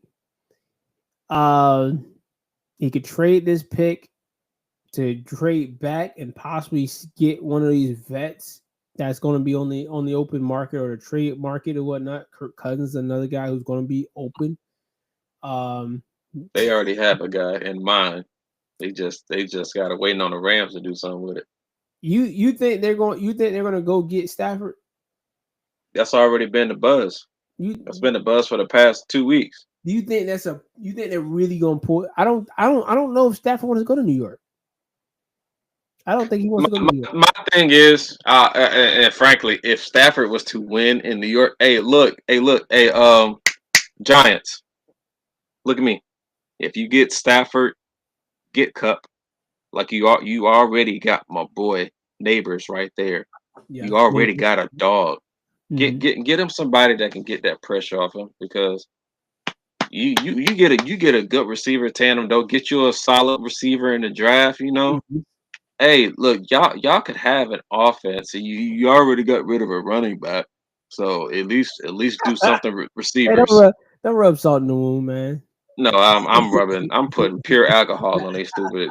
Hey, look, what's your owner's name? I forgot his name that fast. Anyways, you kept Dayball, great idea. Good job doing that. The fact that you kept Joe Shane really grinds my gears. I don't understand that move. Like Joe Shane just literally, one, you kept the quarterback that you knew was no good. Yeah. Two, you said don't mean nothing. You got rid of a heartbeat of your squad that just won a Super Bowl, bro. Mm-hmm. Make that make sense. And we saw you on television saying, essentially, for lack of better words, we good. To make the bad decision on national television that we all are looking at, that's You Crazy. can't even say, yeah, I'll pay for him. You can't even say, yeah, I'll trade up for Jaden. You did neither one of them, bro. the You're an idiot. Your kid, kid needs your job. the, the Get him kid, your salary because you don't deserve it. the kid said, "That's I, look, It's a bad idea, that, you know. look." The kid had his dad's job at heart, right? It was like, "Look, I'm trying to help you. I'm trying to give you the large picture. I'm trying to Kid give you said, the I like large New picture. York. I'm trying to give you the large picture. I don't want to. I don't want to live in Cleveland. I don't want to. Sheesh. I don't want to. I don't want to live in those back alley areas, man. I want to be. I want to be in New York, liking it. Dang, you see the girls I go to school with, man? Come Come on, on, bro. man. Come on, bro. It's private. This is what private school look like, man. I want to. I want to be here. Sheesh. You know what I'm saying? You gonna Yeah. send me to Indy? The heck, Indianapolis? What am I doing there? He'd be lucky if he got another job, man. Let's get After that. there. All right. I don't know. I don't know if the picks in this draft class, the quarterback picks, are as wanted as we think they are. No. They have potential, but they're not like that. We'll definitely know in the combine. Did you hear the news though that Shiloh did not get an invite to the He's combine? good. He's not that good. I Um, think they already knew that, though. So I they're feel like fine with that. I feel like he'll be an undrafted guy, but for a guy like him, I think in the history when it comes down to looking at players when it comes to draft, the undrafted players really do tend to do pretty well. And knowing that you're going undrafted gives you all the opportunity to talk to your dad to be like, which team best fits me. So then you can go to that team and compete for a job. Because at Hmm. that point, you're not competing for you're competing for fifth round, sixth round pick, or fourth, fifth, sixth round picks, seventh round picks, whatnot. They don't get looked at as much as that undrafted guy who decides strategically where should I go. Um, Yeah. and so I think it's in the best interest. Like if you don't go first round or second round, go where I think you should go, and that's what he's probably going to do with his pops. I think his pops is telling that. Don't even worry about. Don't even I'm worry going to about. be honest. Unless they trade up, I would hate to be a top 5 pick. Oh, bro, yeah, yeah, Be yeah, completely honest. yeah. And unless depending on what position I'm playing, right? Because if you're a good O lineman at a terrible team, you're probably gonna get paid, and you're probably gonna be solidifying your spot as long as you do your job for some Yeah, years I'm to a come. one out within But if 5 you years. So But if you are a quarterback, a running back, a wide receiver, the style positions, that's what I call them, style positions. skill DN, position, man. I'm calling Come it on now. style. I'm calling it style because they're yeah, they got skills and whatnot, right? They can do all the other stuff, but the O linemen, they got skills. They got skills. I'm calling them style No, positions. they do. Hey, look, O line. I feel like They that's the most important position on that field, my Man, boy. and they're I mean the way their technique, man, like I love the fact that we're starting to see a lot more of like the old lineman technique, like why they do certain things. I love that we're starting to see a lot more of that. Those little, you know, those little tidbits that were silent. Like you wonder why this old lineman just shoved the dude on the side of the, you feel me? Like, oh, you blocking this guy, Yeah. not knowing you just shoved this guy. Like how is that even playing? Why is your splits this way? Like, why are you double teaming this guy? Like I love hearing the whole, breakdown of what an old lineman actually does these days in the game. But are there any players you think right now going into the draft that could be sleepers? Or Um, is it too early to kind of like tell that? I think it is a little early because I still have to go back and look at some of these guys' film. I know there's that one receiver everyone's been talking about. I know they've been talking about Shadur and them boys, but a lot of people don't have like super high grades on them. Mm-hmm. Um, I think free agency this year really depends, or this offseason really kind of depends on what people think about this draft. Mm-hmm. So We'll it's a we'll pretty good. we'll know that answer because of free agency.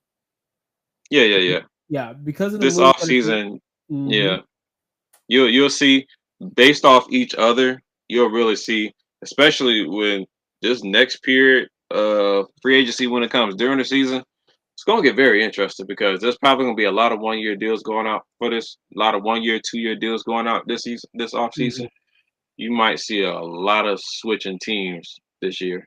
There's a lot of teams in the NFL that are like on the line of like we can compete for a championship.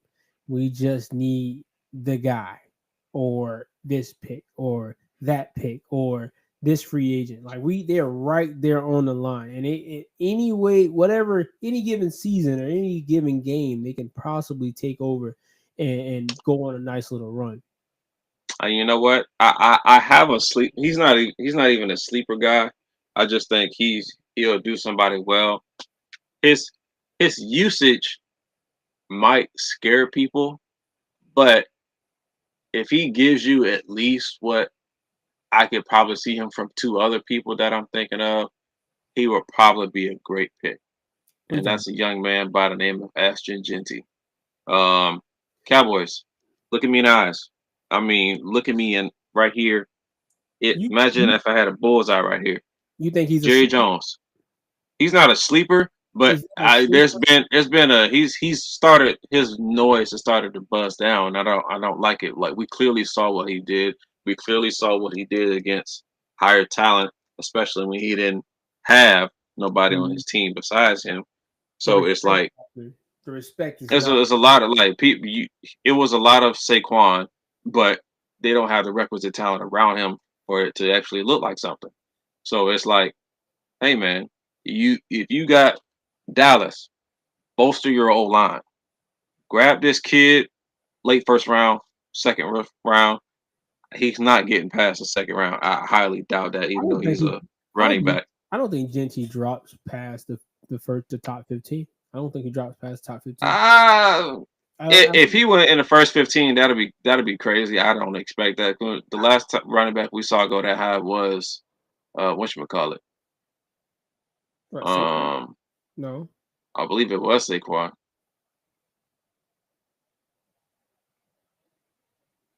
Yeah.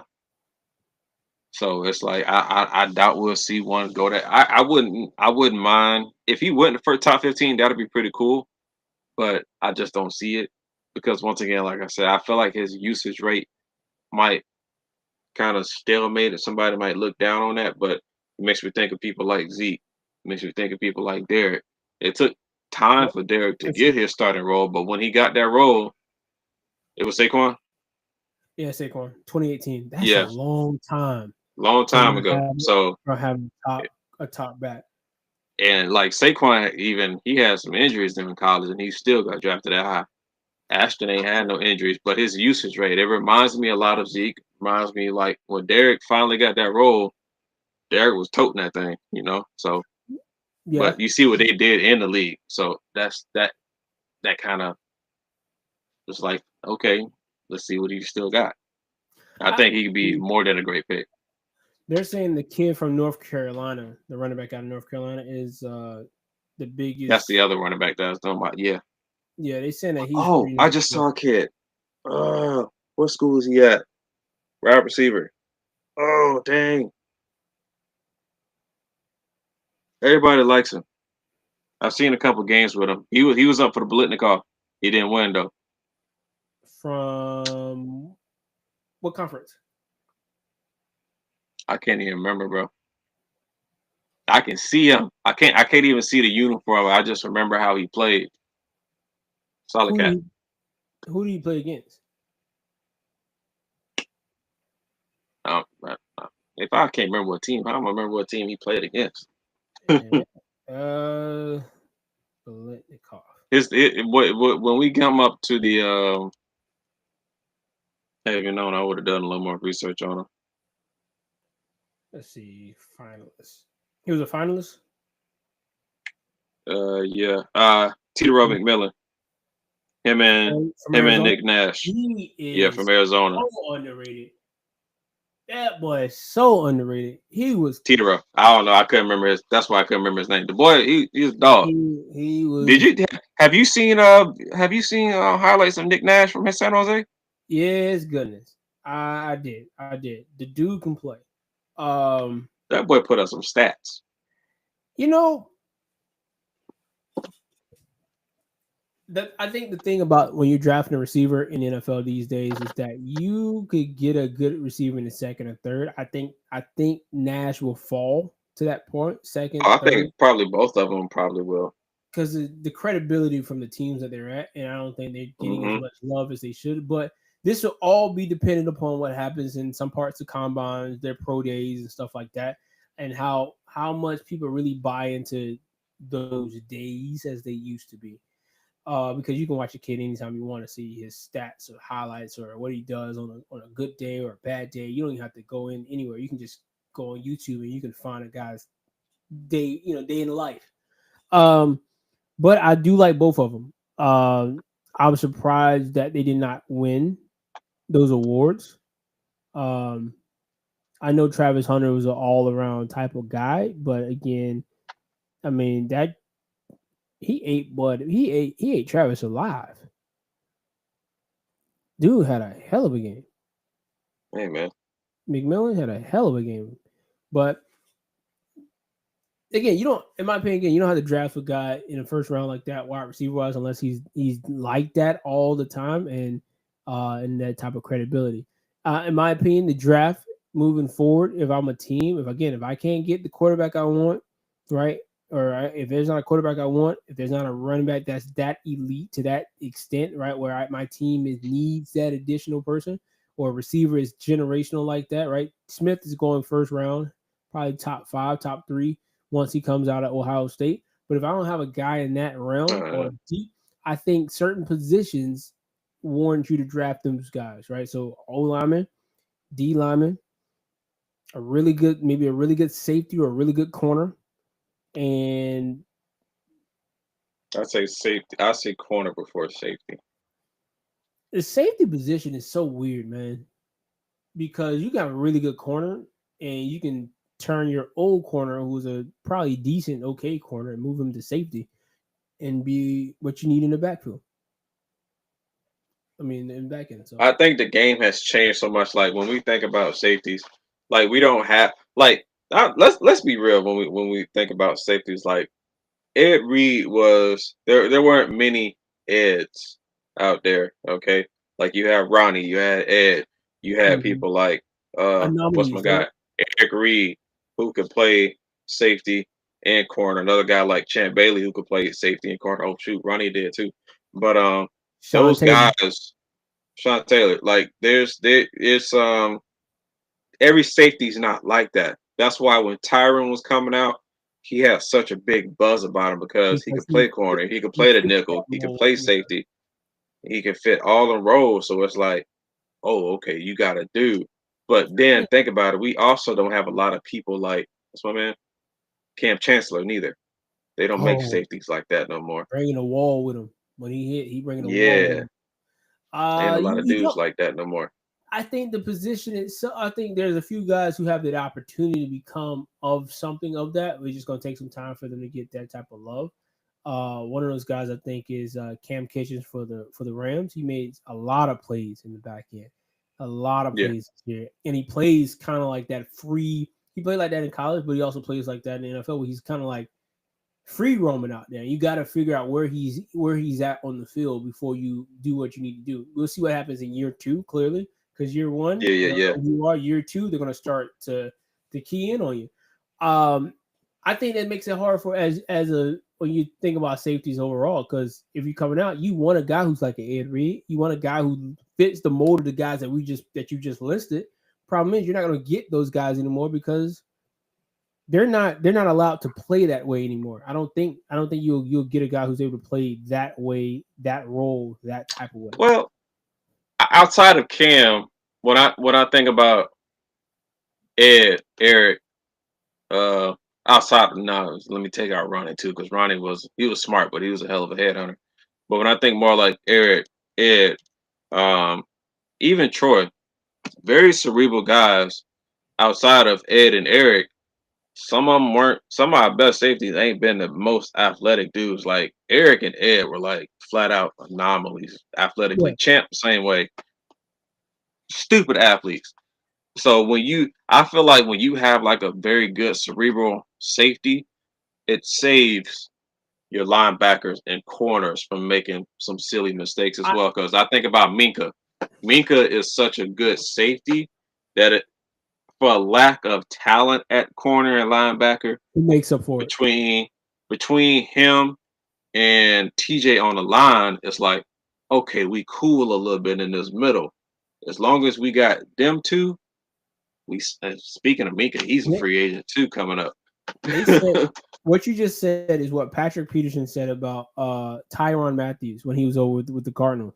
Yeah. And the Cardinals listed like that season they played with only I think he's at only seven corners that year because they listed or seven DBs because they listed Tyrann Matthew as three different guys because he could play the nickel, he could play the safety, he can play the corner, right? Hell, So they sometimes he listed him came as down and that, played and linebacker, bro. and well, he can hit. The boy can hit. The boy can flat out play football. Everybody that went over a lot of people's head. It definitely did. I might just put it out there on the and he can pass. And he could pass. And he could pass. The boy can fill up the gator cool.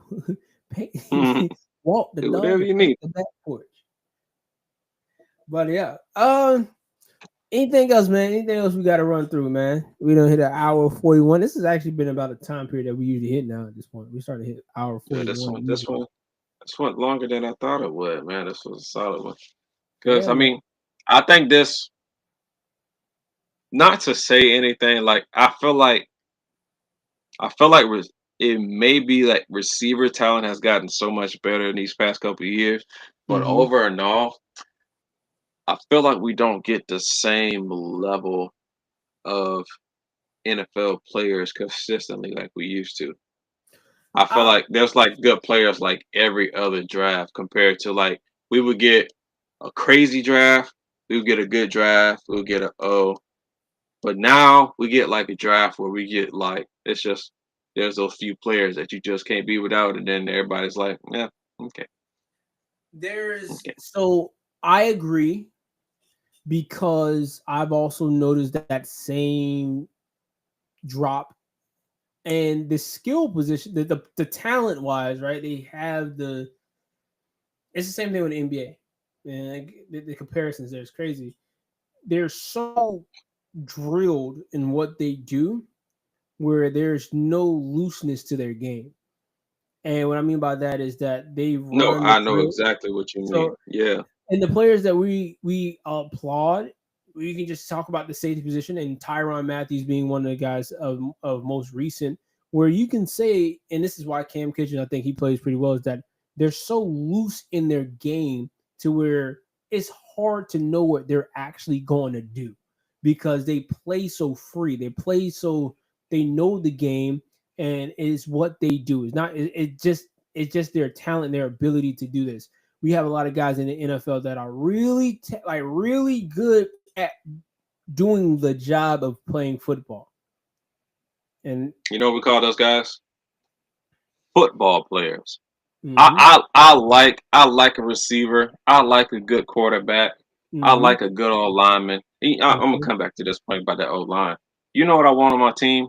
I want a football player because at mm-hmm, the end of the day, I need me a good athlete that one who knows his job, mm-hmm, two can listen to one tell him about his job, and mm-hmm, three go out there and flat out do his job. mm-hmm. You know, that's why I kept hearing this, and I say this all the time. These guys, they're one on ones, and all everything leading into the playoffs. I kept hearing Joe Tooney, Joe Tooney, Joe Tooney, and I'm like, yeah, okay, yeah, I understand that. Because Joe Tooney was guard, he got pushed out to left tackle. Mm-hmm. If I'm selecting an O line, if I'm trading for an O lineman, we are 1-on-1. If my old lineman can't play at least two positions on that line, why am I trading for him? I understand that guard and tackle are two different positions because if you're playing guard, you do have Mm-hmm. help on either side of you. But at some point, I should be able to either kick you out or kick you in. One or the other. That's at any given point. I need my football players to be able to play football. And when you get to this level, you never know what's going to happen. A guy can be healthy, and 2 plays later, be on the ground getting carried out. I got to kick you out. This is why I like guys who are like that, right? Who are they're football players, and they can do their job really well. But if the conditions require them to change or to adjust, they just adjust. They just do what needs to be done to get the job done. Right? Darren James, I saw one clip when he was at Florida State. They were having a hard time getting a pass rush, and he ended up getting towards. They put his hand in the dirt on the D line for like a play. I remember that. I remember those years. That man slammed the heck out of the dang tackle. That's what we're talking about when it comes to just being a football player. You're plug and play. This is what they like about Travis Hunter. He's plug and play. Like, he plays football. He may not be the biggest dude, but he plays football. But what you about to say something about the O-line? What you about to say about the O-line? You said you was gonna come back. No, that was my thing about O-line, because like I personally, if I can't kick you out, when I say kick out, I'm sorry for people who don't know. Kick out means, like, if you play guard, I can put you out there, stick you over at tackle. Or if I need if my tackle is so dominant, or if my guard is that good, and I can, especially if I can trade you in and out at center. Look at, man. If I can get a big man at center and plug a hole, obviously I generally don't want my center to be that big, but my quarterback got to be able to see over a little bit, Hey, look, I need to protect that guy too. Yeah, you do, but hey, look, Travis Kelce, one of the biggest guy. Cam Jurgens, he shows ain't the biggest guy. So, actually, no, that's a lot, because Cam is pretty big, actually. I'm gonna be honest, them tackles are huge.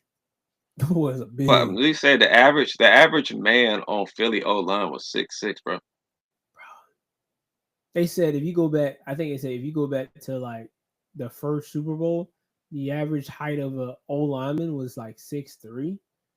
Yeah. You put a 60 O lineman down there now, and I think the average weight was like it's like a center. 260.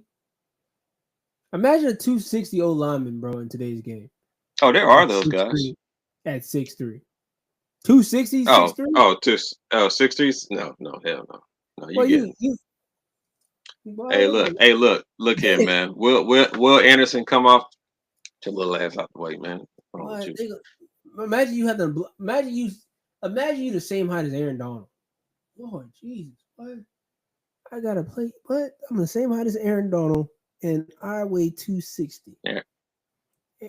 Aaron Donald throwing around 300+ pound, man. You are 5 inches on him. He gonna bench press you. He do it. He bench press 260 with ease, my man.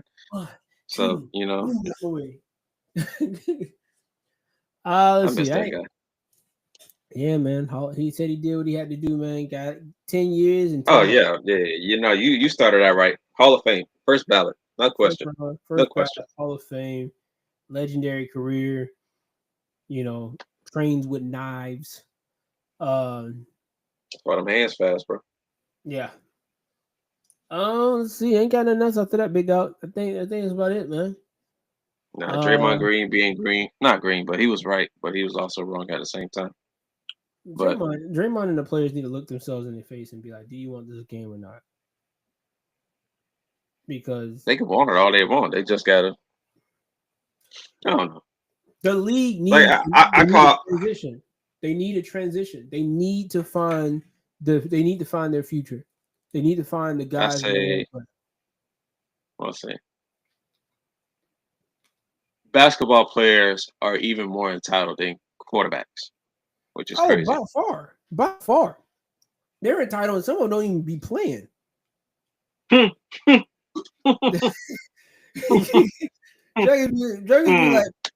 Juggins be like, yeah, I'm nice. Yes, to the average person, you are nice. Every play, you are nice to the average player, but you're not supposed to be playing against the average Joe. Like, bro, yes, you can beat me on on the pickup game in at the gym at LA Fitness or wherever you going or UCLA, you can beat me. Yeah, you can do that. Yes, you can shoot a three from not from the high school level from line, but you can shoot from the NBA line. That's what you're supposed to be able to do with nobody blocking you who's 6'7", 6'8". Yes, you can do that. I'm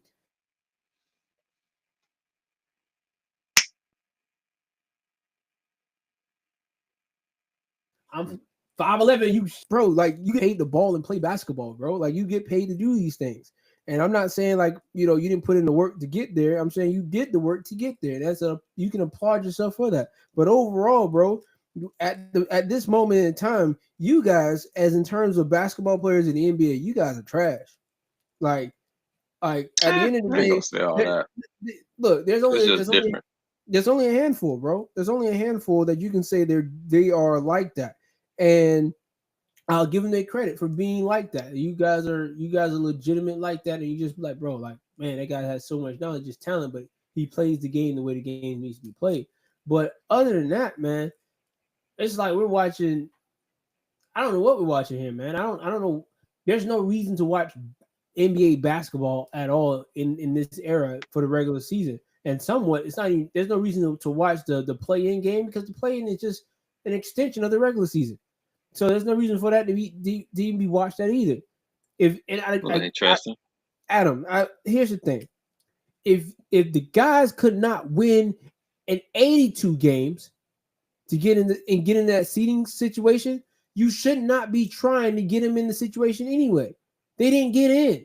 It's plain and simple. You did not get to the playoffs.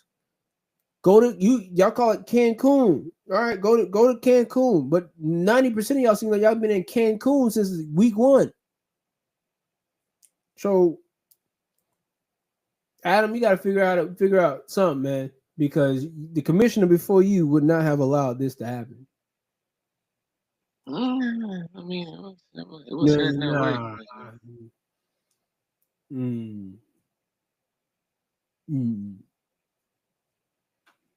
It wouldn't have got this far. Nah, Heck no. but it was. Nah.